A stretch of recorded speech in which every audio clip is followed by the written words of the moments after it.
Good morning and afternoon, everyone. Welcome to another episode of D.E.I. Deathwatch, the chronicling of the downfall and doubling down of diversity, equity, and inclusion in corporate America, education, and politics as things develop.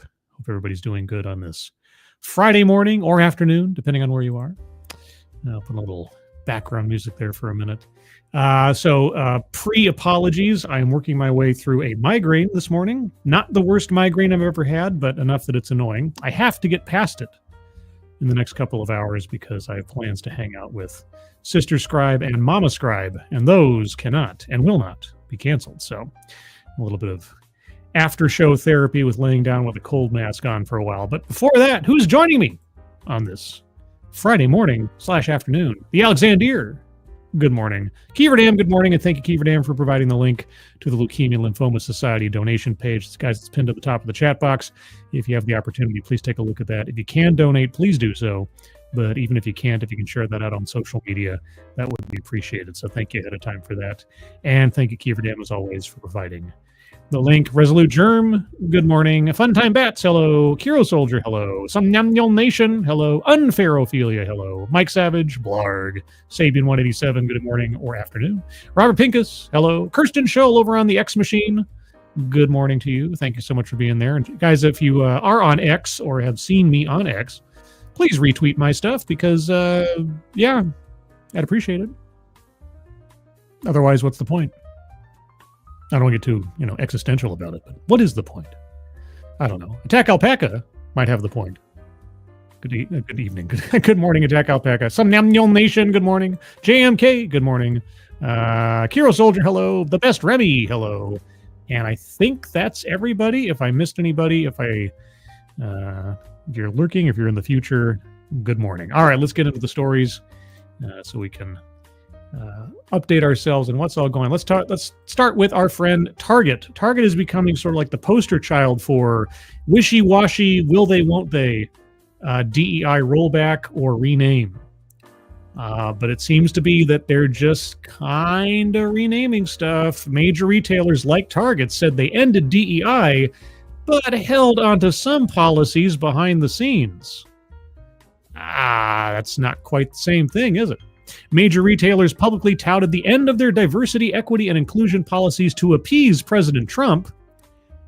I have something more to say on that later. I think I've said it before, but I'll reiterate it later. But they've been holding on to some of the controversial programs behind the scenes, according to a report.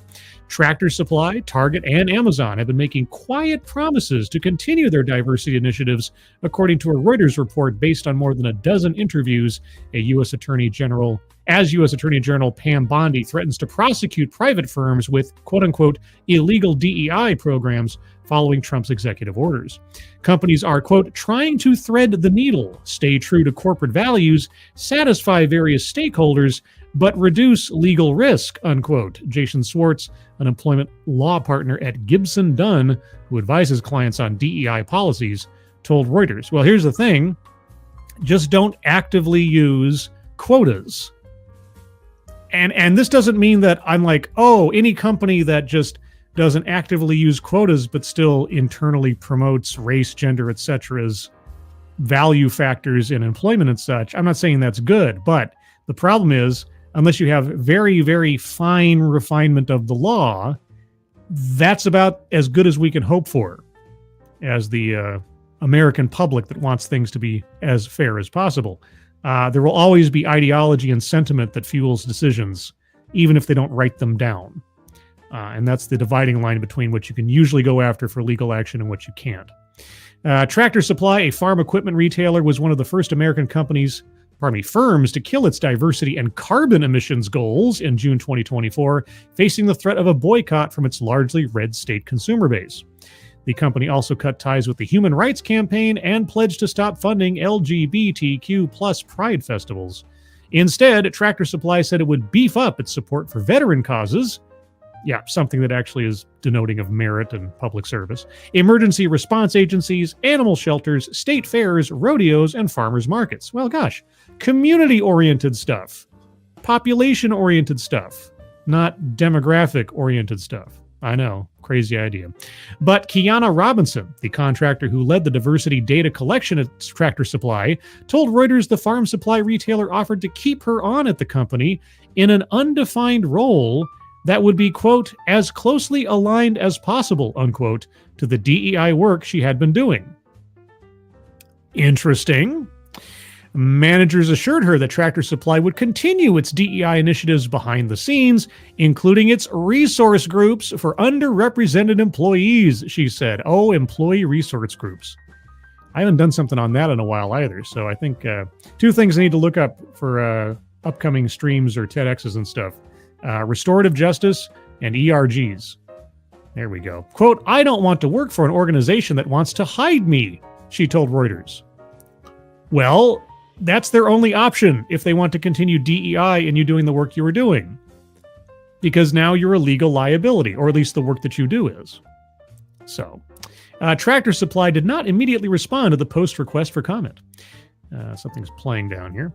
In January, just days after Trump took office, Target said it was ending its diversity goals.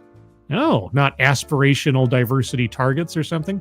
And canceling reports to the Human Rights Campaign, a stark reversal for a retailer so progressive it faced heated backlash in 2023 for selling Pride-themed kids' clothing. I wonder why. Sharon Smith Akinsanya, if I'm saying that correctly, chief executive of the Minneapolis-based consulting group Ray McKenzie Group, said she met with Target executives, including CEO Brian Cornell, soon after the Minneapolis-based chain revoked its policies. She told Reuters the meetings reassured her that Target, which has apparently long sponsored her career events for people of color, would continue its commitment to diversity. Okay.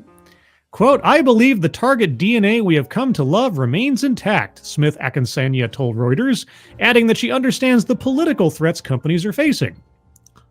Not to mention the legal ones that have always been hanging over them, if only anybody would just enforce the law. Andy Otto, executive director of Twin Cities Pride, said Target representatives called him to say their inclusivity efforts would not change. Oh, so they're doing away with standards of quality would not change. Oh, great.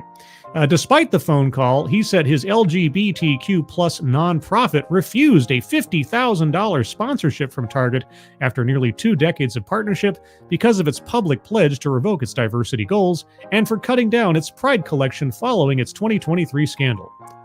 Your money's no good here. Target did not immediately respond to the Post request for comment. Amazon, meanwhile, removed a reference to diversity and inclusion from its annual filing in February. The move came weeks after it told employees in a memo that it was winding down some of its diversity efforts. Shaletta Brundage, a contributing columnist at the Minnesota Star Tribune who is organizing a Black Entrepreneurs Day. Yes, let's underscore the entire issue with this by having racially segregated events, told Reuters that an Amazon representative tried to downplay changes to the company's diversity goals during a phone call. Quote, we've been working to build a diverse team for many years and are committed to continuing on that path, unquote, Amazon spokesperson Kelly Nantel told the Post in a statement. Quote, and as part of that, we ask ourselves every day if there are ways we can be more effective. So you'll see us continue to inspect and evolve our programs to help us do this really difficult work well, unquote, Nantel added. Yes, the work. This very, very difficult work. On its website, Amazon said it remains, quote, committed to building a workforce and culture that reflects the communities we serve. And by reflects, we mean aesthetically. And by aesthetically, we mean demographically. And by demographically, we mean quotas. We just won't advertise them as broadly as we did before. That's kind of the message coming out of corporate America right now. It's a bunch of lip service. And as always, it's not what they say, it's what they do. And I hope, fingers crossed, knock formica, that the DOJ means what it says, that it's going to keep on these companies and take them to task on the whole, not violating or coming close to violating federal law and the Civil Rights Act. But only time will tell. So we'll see as we go. Simon Wilkins, what did the one farmer say when he was fighting with the other one? This is migraine.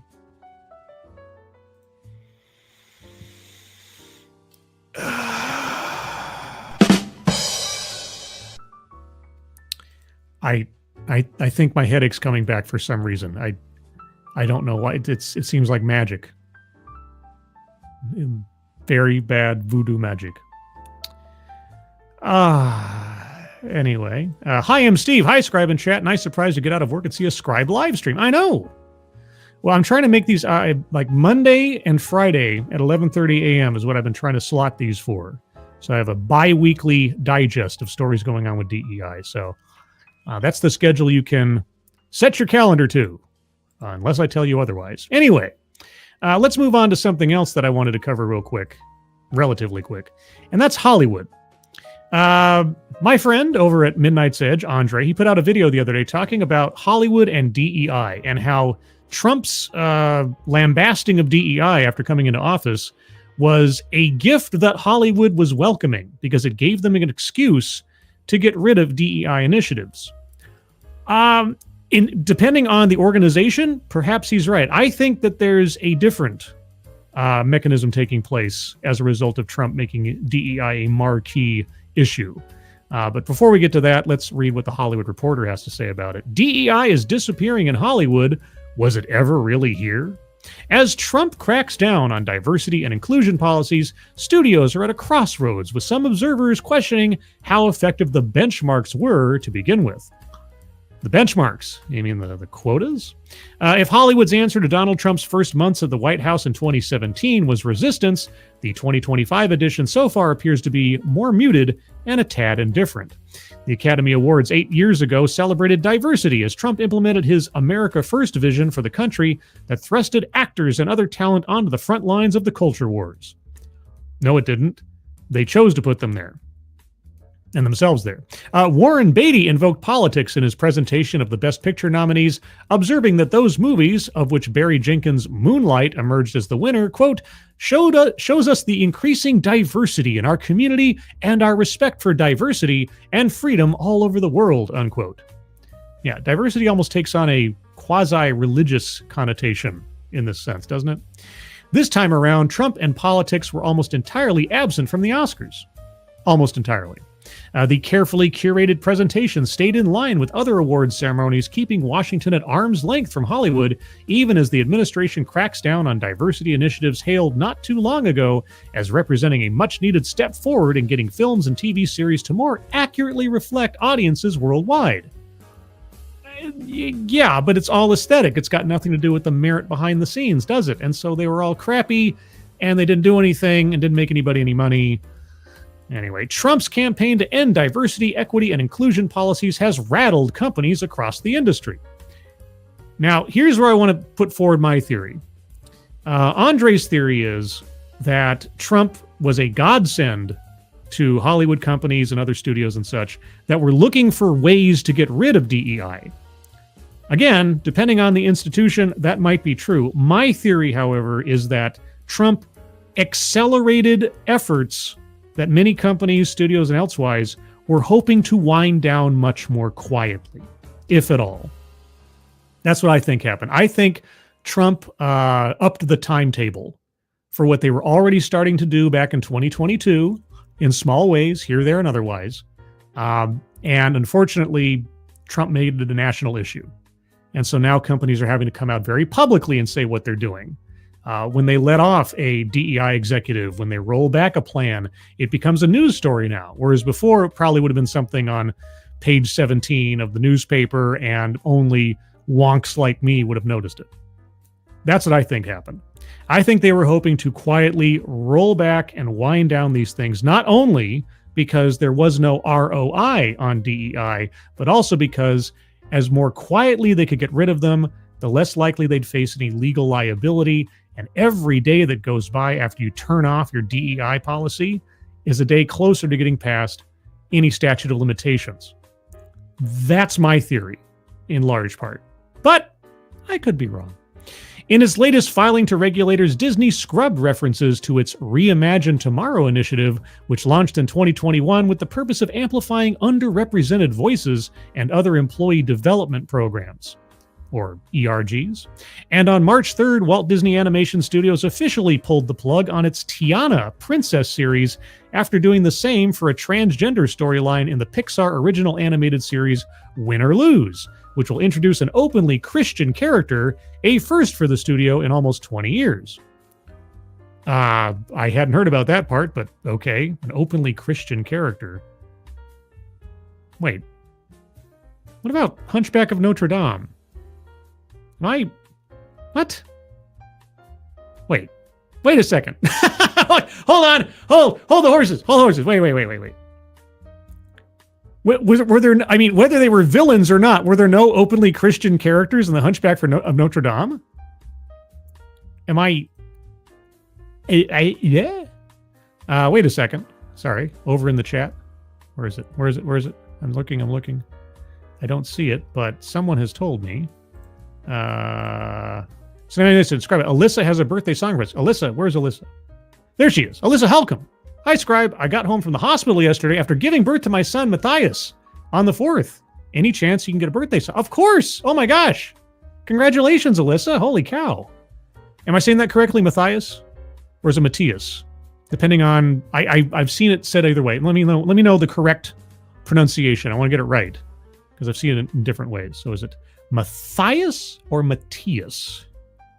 I want to make sure I got that right. Let's see.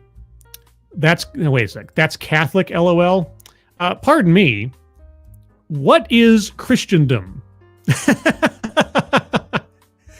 Catholics not Christian? Matthias. All right, good. All right. You know that I'm big on pronouncing names correctly. All right, well, heck. Matthias. Well, first off, let me turn this off for a second. Alyssa, congratulations. I'm glad everything went well. Congratulations to you and the father and your family and everybody on the new member of your family. And Matthias, you won't understand a word that I'm saying, but hopefully you'll at least catch the tune as we go. Congratulations. Welcome to the world. Anna 1, Anna 2. Hold on. Let me turn off the music because the music kind of throws me off too. 1 second.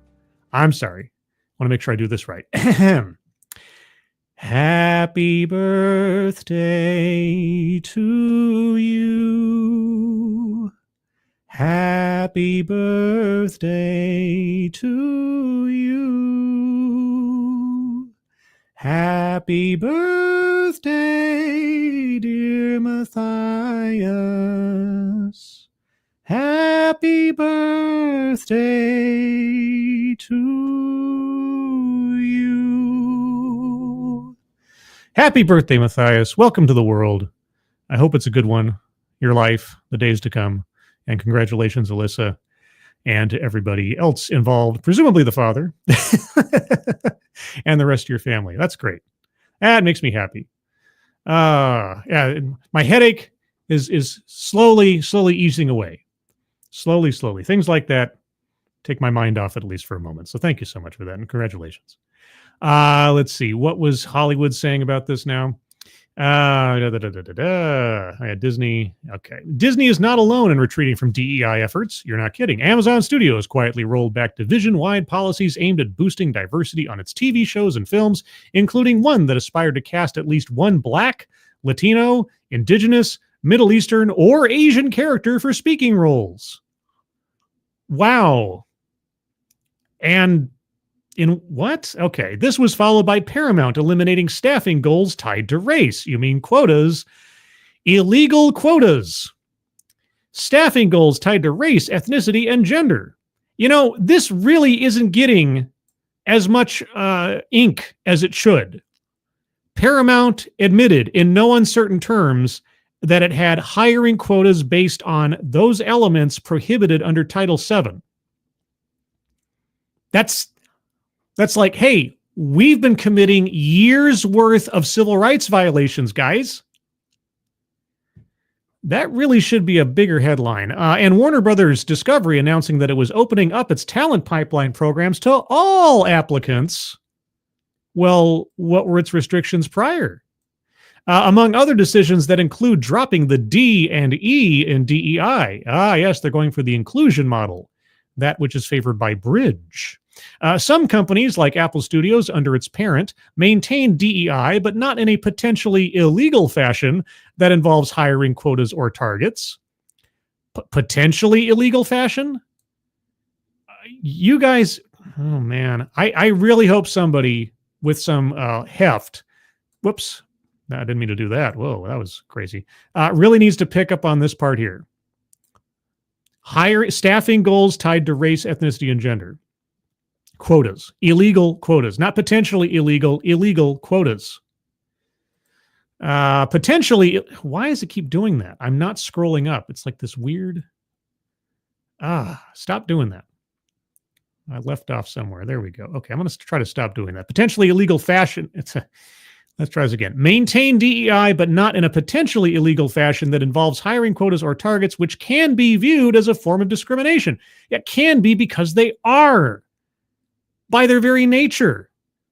They keep jumping over. God, they are dancing around this. It's really annoying. They're trying to, put a polish on this turd, and it is so blatant and it's so bad. Still, adjustments are being contemplated. If you're a minority, these programs are one of the few possible pathways to a career in Hollywood. Right, because Hollywood is just, I guess, inherently racist, sexist, and otherwise. Without DEI, then the only people who would ever be hired are white people? Boy, well, I guess there were no black actors, directors, Oscar winners prior to 2012, I guess. No TV shows, no movies, no specials, nothing. Showrunner Brigitte Munoz-Leibowitz. That's a combination. Gordita Chronicles. What? Never heard of it. Emphasizes the role that then NBC writers on The Verge, which was created in 2005 to prepare scribes. Scribes? Well, dang it happened again. Why does it do that? Scribes from diverse backgrounds for careers in TV. Why not just prepare anybody for careers in TV? Why do you have to have diverse backgrounds? Why do you have diverse backgrounds? Anyone who's not straight, white, and male had on her emergence in the industry. Quote, "It's like winning the lottery. There's not many spots, but they can help get your foot in the door when you have no access otherwise." Yeah, after denying opportunities to people on the basis of their race or their gender, primarily. You're glad that you participated in a program that was demonstrably discriminatory to opportunity based on elements that say nothing about one's merit? Boy, that's almost like, hey, I got the job at the local malt shop. I like that sign outside that says whites only may apply. Boy, I feel great to be here. It's the exact same mechanism. But this is a good thing. I'm so glad I had this program that allowed me in because I looked the part. It's a prideful place to be. Quote, "I always recommend these programs to writers. Oh, man, sometimes. Wow, I always recommend these programs to writers as a tool to break in," says Munoz-Leibowitz, who met Gordita Chronicles creator Claudia Forestieri, if I'm saying that correctly, an alumna of the ABC, Disney, and HBO Access writing programs through the initiative. Have you guys ever heard of Gordita Chronicles? I have never heard of it. Is that a show? Is that a movie? Is it a comic strip? It's unclear how these changes will impact the makeup of Hollywood. Diversity programs that require companies to hire applicants from certain racial or ethnic groups have been legally tenuous for years. Yeah, like, I don't know, 1964? But especially since the Supreme Court struck down affirmative action in 2023, ruling that in a 2023 ruling that implicated race-conscious DEI initiatives in the private sector. Well, in the private sector where those companies accept federal funding, but Title VII was always there. It's just that everybody decided to forget about it all this time. Often using read between the lines placeholders like underrepresented or underserved or unique perspectives, just like you're doing here. Yep, diverse backgrounds, marginalized individuals, on and on and on. Yeah, but read between the lines placeholders, yeah, code words. The studio's responses to Trump's war on DEI could either mean that they genuinely no longer intend to advance diversity, or it could just mean that they will continue to operate in the same way they have, but behind closed doors after making splashy announcements that DEI is dead. That's why you got to stick to them. You got to stick on them. You got to find out, are they practicing what they're preaching? If they still maintain quotas, if they're still tying executive pay initiatives to diversity quotas and targets and so on, if they still measure the success of their company's diversity on statistics, these are companies you need to pay attention to. And someone needs to be made an example of. And the best way to do that is to say, oh, look at Paramount. Well, they just admitted that they had hiring targets based on race. For how long? Well, how long have they had their diversity initiatives in place? 10 years or more? Gosh, 10 years worth of investigation into every single hiring decision as a potential violation of civil rights law. If you did that, I think people would cut the line pretty quick. But you'd have to do it, and you'd have to make a big splash with a big example. That's what the DOJ needs to do. They need to go after Paramount. They need to go after Meta, any company that either in a public announcement or just in their prospectus reports and everything over the last 10 years has said in no uncertain terms that they have diversity hiring targets. That needs to happen. If that doesn't happen sometime in the next 4 years, I'm going to be a very unhappy guy. And I'll keep railing about it until it happens.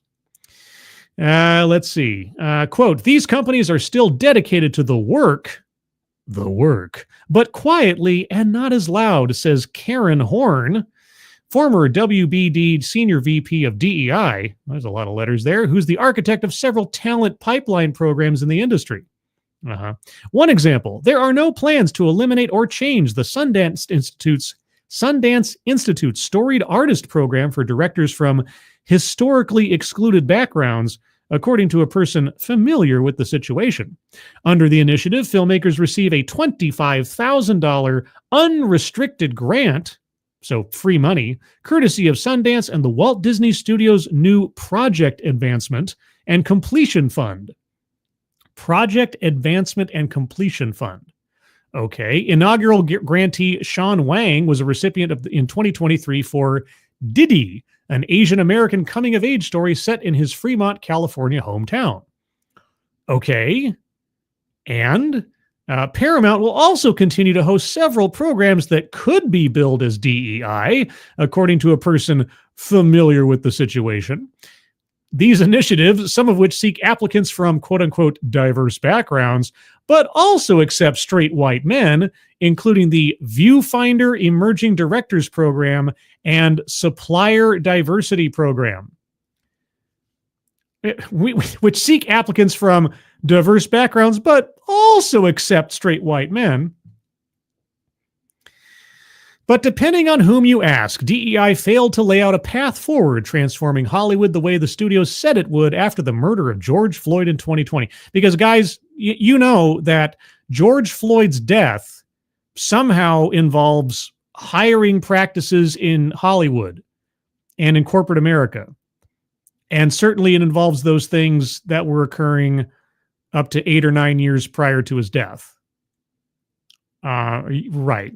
When protests against police brutality cornered leading entertainment companies to declare their support for diversity. Yeah, virtue signaling. The reckoning, it turned out, was short-lived. Over a 10-day stretch in 2023, 4 high-level DEI executives were ousted from their C-suite perches. Yeah, who were those? Well, it was the Academy Awards, it was Netflix, it was Amazon. Yeah. Interesting, huh? And why was that?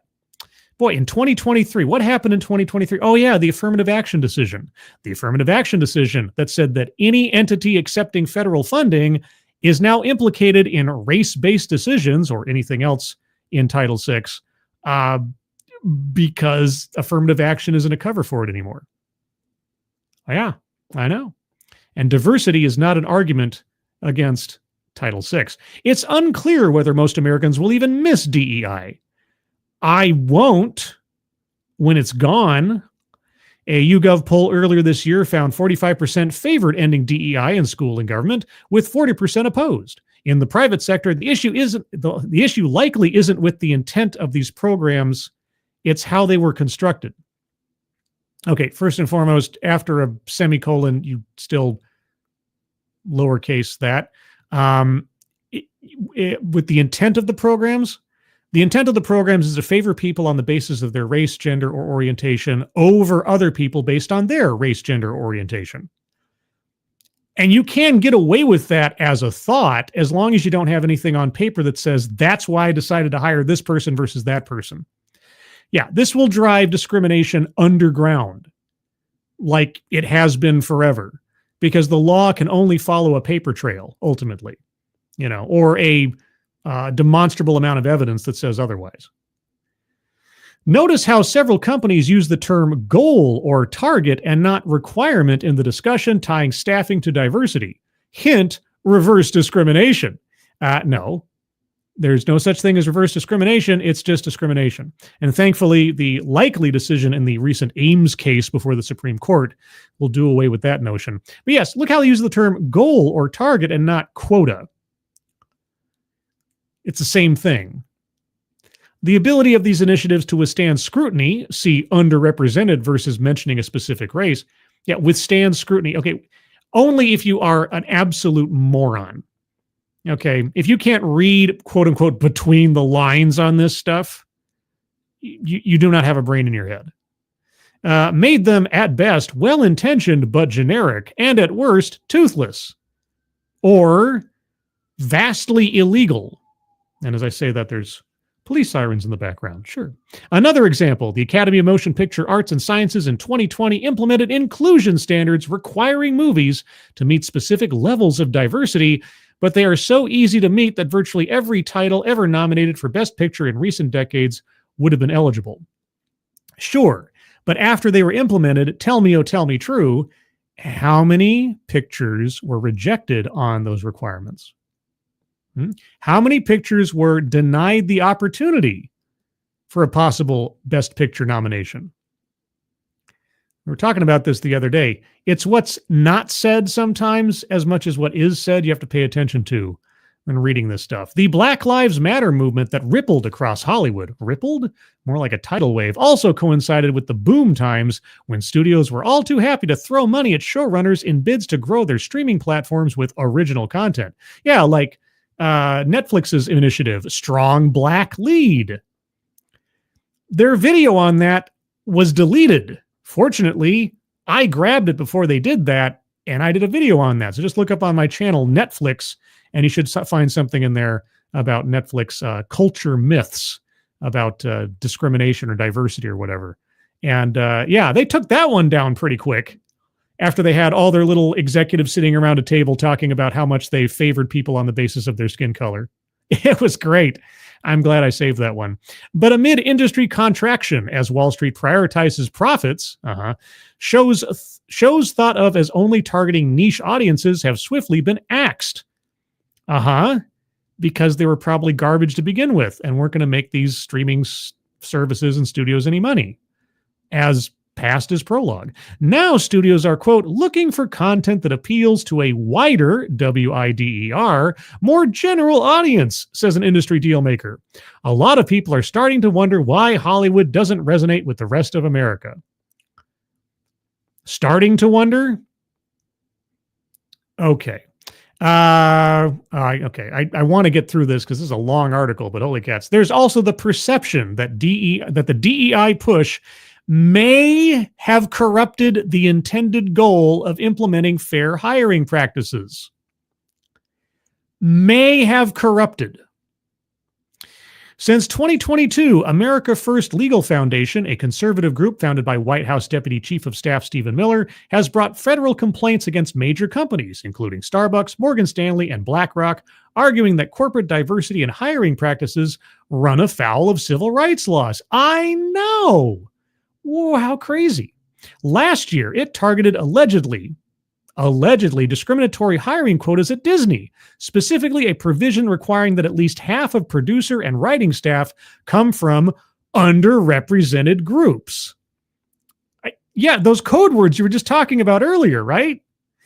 The group reps Brian Beneker, a script coordinator for SEAL Team, in a lawsuit against CBS Studios and its parent Paramount over alleged discrimination against straight white men. Alleged? Paramount just admitted they had racially based hiring quotas. He alleged that he was repeatedly denied a staff writer job after the implementation of an illegal policy of race and sex balancing, unquote, that promoted the hiring of, quote, less qualified applicants who were members of more preferred groups, unquote, namely those who identify as minorities, LGBTQ, or women. Paramount just admitted that. I think if he has a case going, he just has a whole bunch of evidence in that Paramount memo talking about the drawdown. Anyway, like I was saying, there's two elements at hand in Hollywood and DEI. On the one hand, like I say, there is no provable ROI on DEI, either in corporate America or in productions fueled by it. And secondly, there is a vast legal liability to the companies that have been implementing DEI hiring quotas and practices and promotion quotas and practices all these years. And it should be investigated, and those that have violated the law need to be prosecuted to the fullest extent thereof and on as many counts as they can find. But unlike Andre, I don't think Hollywood is looking at this as a manna from heaven, sudden gift to them to give them an excuse to get rid of DEI.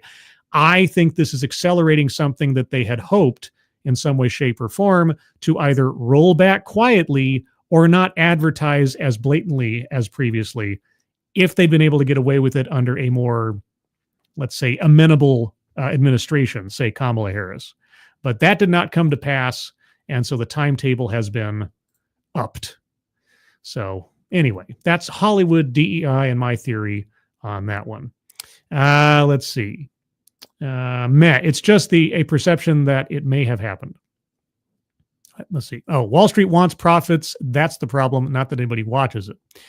There was a thought. I think part of it was the results of the 2016 election. I think that the fact that Trump lost the popular vote told not only Hollywood, but a whole bunch of other companies that the vast majority of Americans, or at least a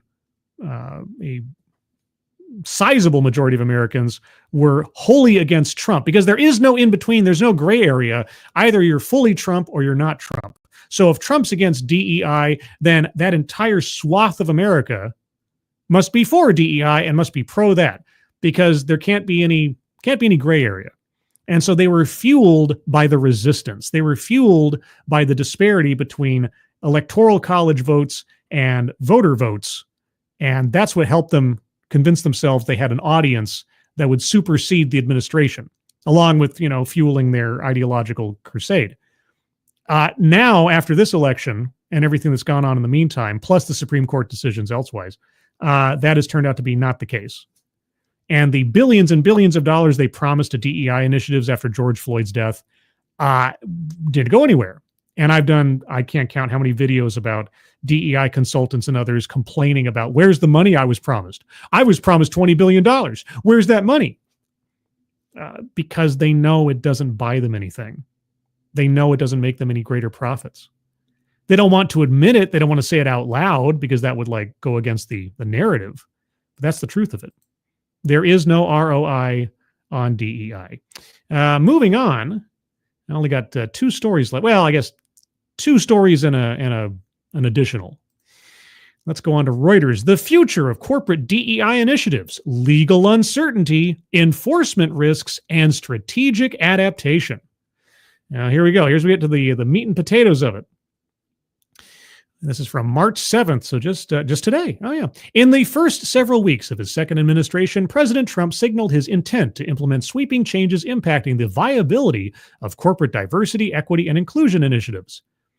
Again, setting aside the Civil Rights Act of 1964 that's been around for 60 years or more, and the Supreme Court decisions of 2023.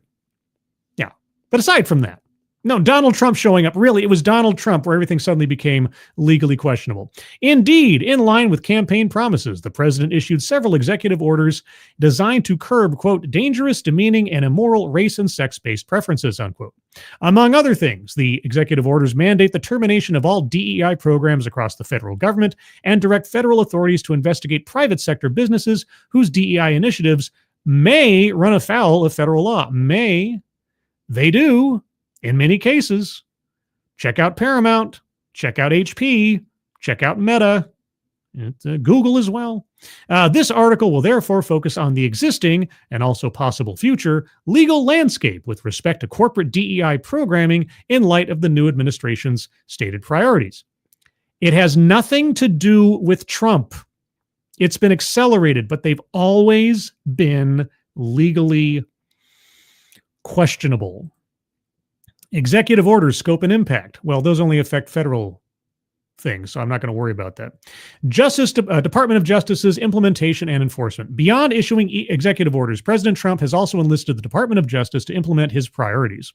The, quote, ending illegal discrimination and restoring merit-based opportunity executive order, for instance, tasks U.S. Attorney General Pamela Bondi, in consultation with other government officials, to create a strategic enforcement plan, including investigations into the private sector. Good. The Attorney General's report will identify the most egregious and discriminatory DEI practitioners in each sector of concern and propose civil compliance investigations of publicly traded corporations, large nonprofit corporations or associations, and high-value foundations, among other entities. Pam Bondi, give me a call. I got some active examples in my archive for you that may have already been deleted. Corporate executives saying in no uncertain terms that they're employing discriminatory hiring practices and quotas. Give me a call or send me an email or, send me a super chat. Let's see. The report will also suggest litigation that would be potentially appropriate for federal lawsuits. Man, I really hope that this is not all hat and no cattle, because if there's not actually lawsuits, if there's not actually consequences, I'm going to be an unhappy boy. In line with this directive, on February 5th, 2025, the Attorney General issued an internal memorandum to various DOJ divisions enumerating the DOJ's course of action for implementing President Trump's vision.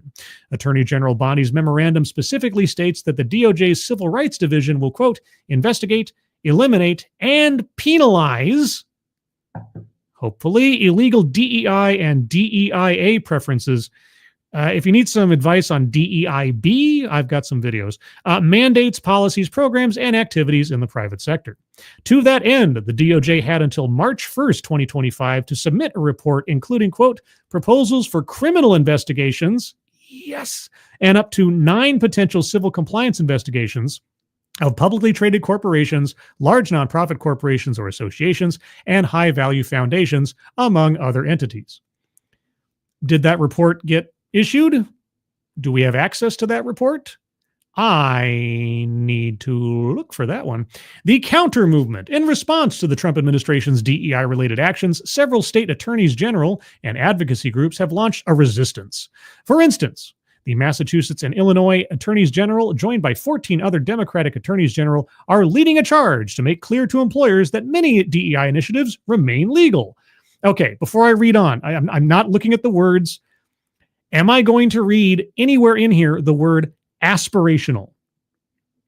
That is the magic word they have pinned their hopes to try to avoid accusations, often correct, that quotas are being implemented or have been implemented. Is the word aspirational going to appear anywhere in the next couple of paragraphs? Let's find out. Indeed, in a multi-state guidance document issued on February 13th, 2025, the state attorneys general remarked that President Trump's executive orders conflate, quote, unlawful preferences in hiring and promotion with sound and lawful best practices, unquote, for promoting DEI in the workforce. In light of this stance, the attorneys general issued a list of best practices for lawfully promoting diversity, equity, inclusion, and accessibility in the workplace. They've abandoned belonging. Accessibility is now the big word. They've gotten rid of belonging. I feel so sad. Their recommendations include prioritizing wide-scale recruitment efforts to attract a larger pool of applicants from a variety of backgrounds. Okay, why do you need DEI for that? Using panel or group interviews to ensure multiple people are involved in hiring or promotion recommendation. Why do you need DEI for that? Ensuring equal access to all aspects of professional development, training, and mentorship programs that provide clear pathways for career growth. Well, why is that already covered in Title VII? And I'm being serious here. For all these things being said, what does any of this have to do with DEI? Setting up employee resource groups, yay, to create an inclusive and supporting space where employees of particular backgrounds or common experiences feel valued and heard. What do you mean by backgrounds? If you mean experiences like, the single parents resource group, okay. Or the veterans resource group, all right. What's a background? And monitoring the success of policies and practices in attracting and retaining qualified talent. Well, how do you measure talent? How do you measure qualification? You're not going to use demographic splits, are you? Are you? Additionally, as expected, legal challenges to the executive orders are already underway. Several advocacy groups, for instance, have asked Maryland federal judge Adam B. Abelson to declare that the president's DEI-related EOs are unlawful and cannot be enforced. Well, here's the thing. Putting curtailings on executive power belongs to Congress. So go to your congressperson. As I've said any number of times before, I am no fan of executive orders. I do not like the idea of the president having effectively kingly fiats he can issue at a moment's notice about anything.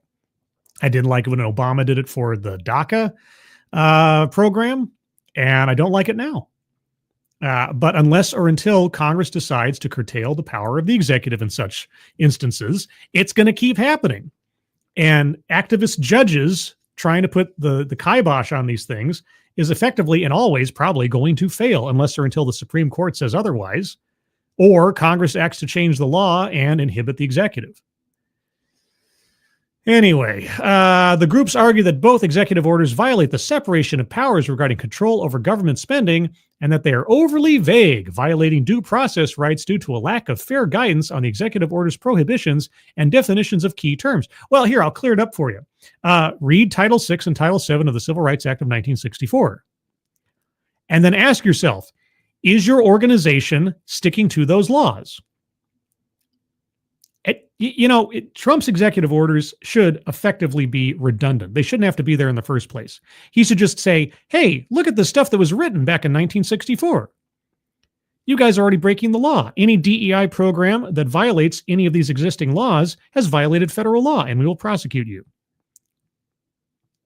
I mean, for the sake of making it a marquee issue and making it an issue that everybody has to pay attention to, I guess I'm glad there was an executive order.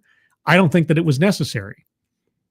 I think he could have just pointed out that making decisions on the basis of race or gender when it comes to federal processes or money allocation violates, or at least violates the spirit of existing law.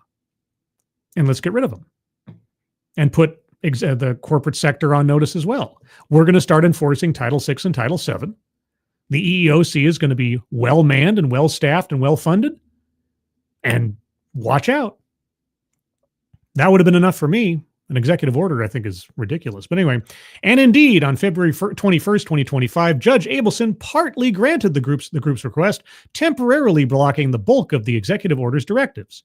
In particular, Judge Abelson issued a preliminary injunction barring the federal government from requiring contractors and grantees to certify that they are not promoting DEI and preventing the federal government from terminating any equity-related contracts and grants. Judge Abelson further stated that he will temporarily block most of the second executive order as it relates to private sector businesses, but will allow the Attorney General's office to investigate and report on private sector DEI practices. Should it really be the place of one district judge to halt the entire federal government? I don't know. I've always found that a little odd. Just a little odd. That said, this and other related litigations are likely only in their nascent stages and will assuredly work their way through the courts in the coming weeks and months, potentially setting up an ultimate showdown at the Supreme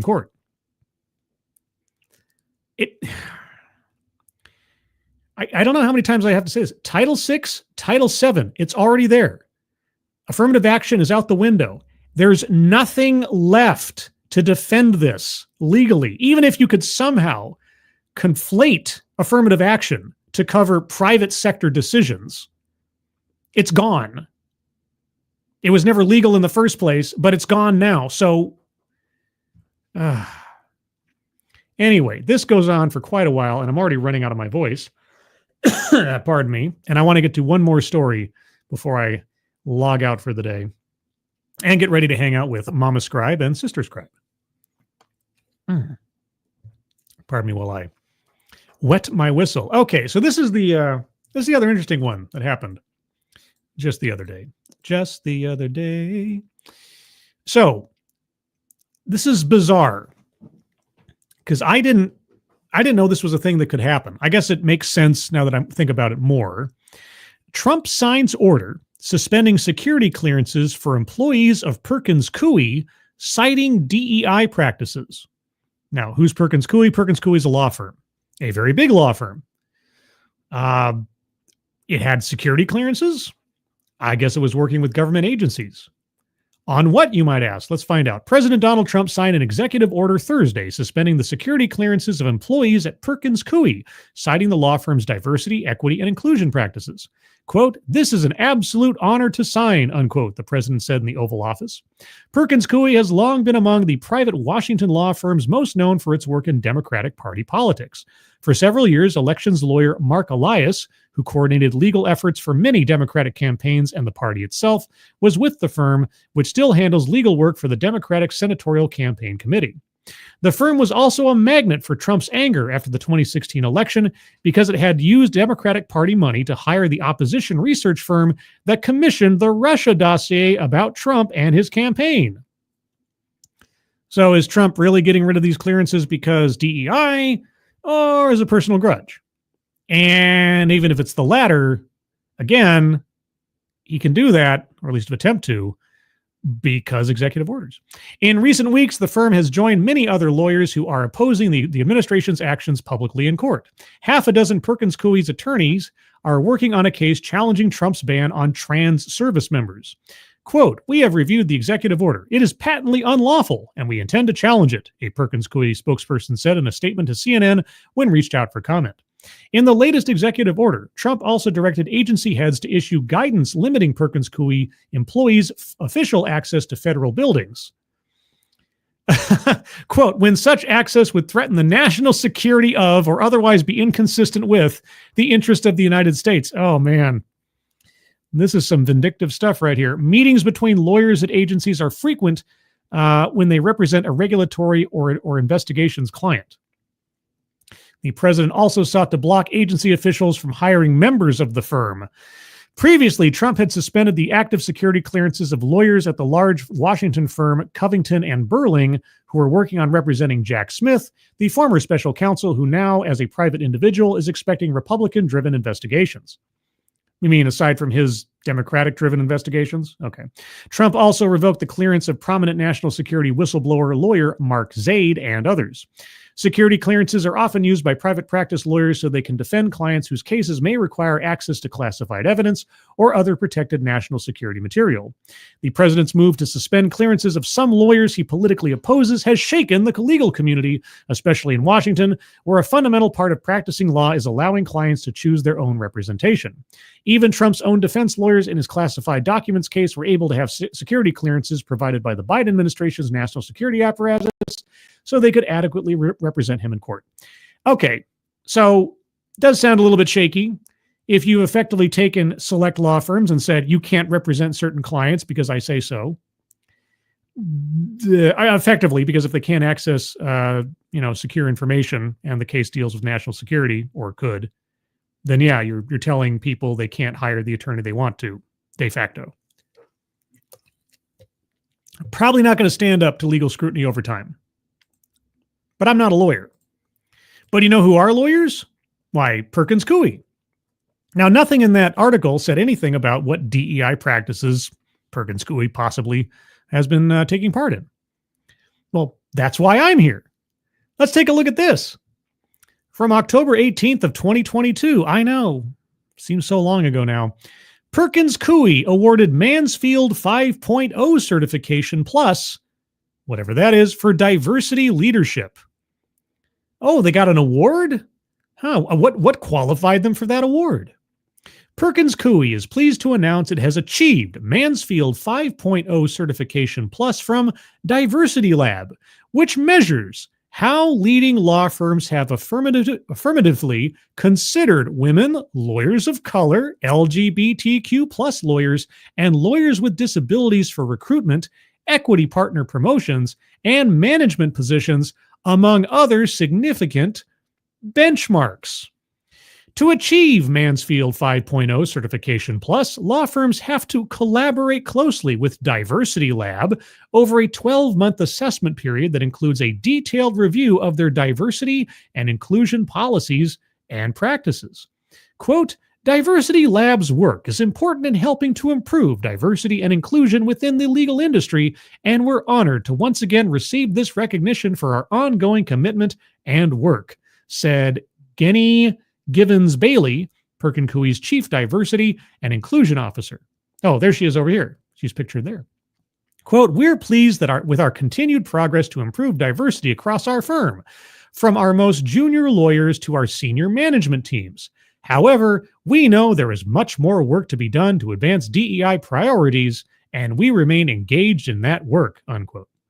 Diverse women leaders constitute almost half of the firm's management committee and executive committee, respectively. Perkins Coie 2022 partner class was 64% diverse and inclusive of women, people of color, and LGBTQ plus people, and the incoming associate class is 83% diverse. Wow, guys! 83% discriminatory, 64% discriminatory. It's great. That's great. At Perkins Coie, the Mansfield Rule builds on the firm's, quote, Perkins Rule, which seeks to include lawyers of color, LGBTQ plus lawyers, and lawyers with disabilities in the candidate pool for lateral hiring opportunities. Is this starting to sound suspect to you? It is to me. Pam Bondi, give me a call. Perkins Coie has long been recognized for its commitment to fostering a diverse and inclusive work culture. The firm was ranked as the #1 U.S. employer among the 2021, quote, best workplaces in consulting and professional services by Great Place to Work. As we all know from that favorite publication, has been recognized as one of Fortune's 100 best companies to work for 20 consecutive years, and has been named an inclusion blueprint champion by Diversity Lab. Boy, have I heard of Diversity Lab before? I don't know. I had to look them up. The firm received the Minority Corporate Counsel Association's 2021 Thomas L. Sager Award for championing diversity in the workplace and earned the Human Rights Campaign Foundation's top rating of 100% on the Corporate Equality Index, a national benchmarking survey on corporate policies and practices related to LGBTQ plus workplace equality for 14 straight years. Holy cow, 14 years? 14 straight years? Is that 14 straight years of Perkins Coie? Okay, well, let's just say it is. That's 14 years of hiring and promotion decisions under a DEI mindset. How many people, let's just for the sake of argument, just theoretically speaking, let's say that refers to 14 years at Perkins Coie, not that the Human Rights Campaign has only been operating for 14 years. But let's say it's 14 years at Perkins Coie. How many hiring and promotion decisions do you think have occurred at a large law firm like Perkins Coie over the course of 14 years? Every individual decision is potentially up for investigation as a civil rights violation, right? Because if you denied somebody a job on the basis of their race, their gender, their orientation, or you hired somebody specifically for their job on the basis of race, gender, orientation, and And if you compound those up over time, how many possible civil rights violations do you think you could pile up in a lawsuit, in a class action lawsuit or a federal lawsuit? I don't know. I want to find out. Pam Bondi, please allow me to find out the answer to that question. Please. Pretty please with sugar on top. I want to know the answer to that question sooner rather than later. K. Roberts, to think only my generation ago, we used to have to take lifestyle polygraphs for our clearances. Well, I can imagine that. Things have changed, haven't they?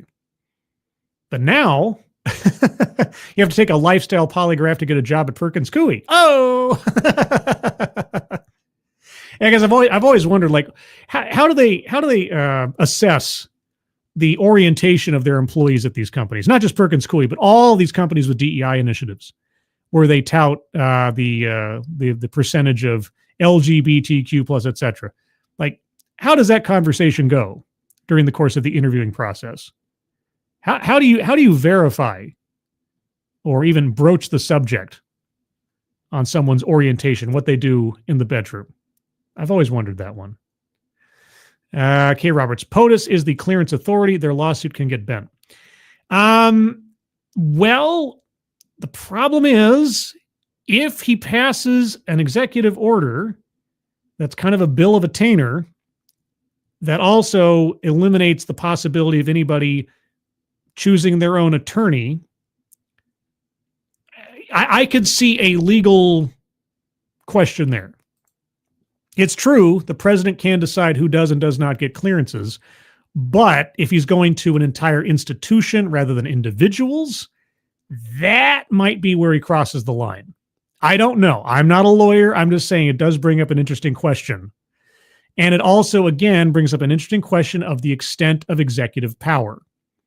And these are things that Congress really should look at and address if they're going to complain about it. For every Democratic politician that complains about what Trump is doing with executive orders and so on, the people they should be complaining to is themselves, because it's up to Congress to change the law to limit executive authority. So if you need to amend the Constitution or do something else, that's Congress's purview.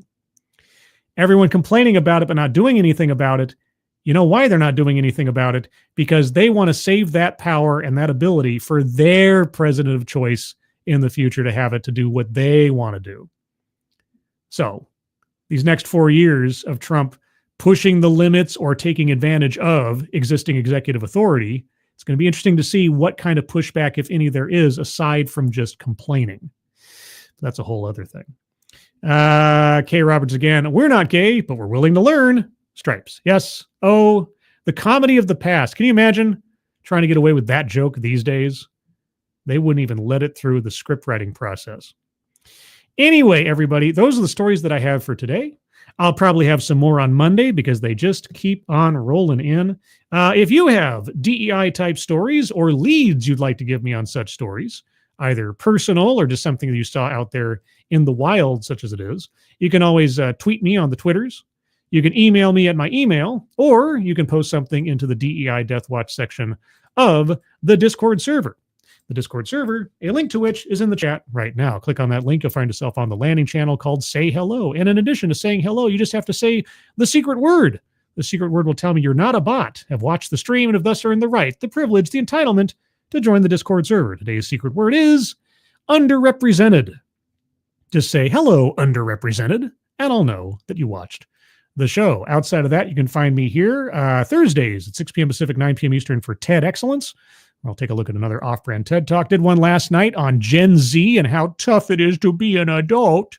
It's really difficult to be an adult. Did you know that? It's tough to be an adult. Well, Broccoli Head told us all about it. Sunday will be the Sunday stream at 8 a.m. Pacific, 11 a.m. Eastern. We'll take a look at other stories, not directly DEI related, that have happened over the course of the week that I found interesting.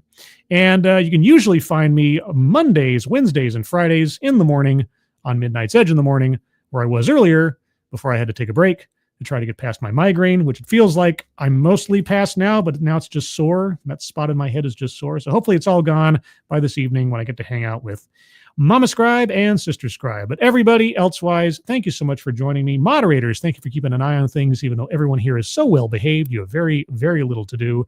Everybody who donated either to myself or to the link at the top of the chat box to the Leukemia Lymphoma Society, thank you guys so much for your generosity. Very much appreciate it. Oh, that's right. I forgot to say. Okay, well, you didn't hear it from me, but apparently Saturday, that's tomorrow, 6 p.m. Pacific, thereabouts, it may be the case that I'm appearing on Undoomed's channel. Ooh, secret. It's like that Tess Holiday TEDx. Secret, guys. Only you guys know about it. So keep an eye out for Undoomed's channel, 6 p.m. Pacific on Saturday. I may be there talking to Undoomed and maybe some other guests. Or maybe not. I don't know. Maybe I didn't say anything. Maybe it's just a dream that I have. What a twist. I guess you'll just have to find out tomorrow, guys. But anyway, everybody, have a good rest of your Friday. Have a good weekend ahead of you. I hope you're all safe and well. If you're not well, please get well soon, and I'll see you on the next one. Take care. Bye-bye.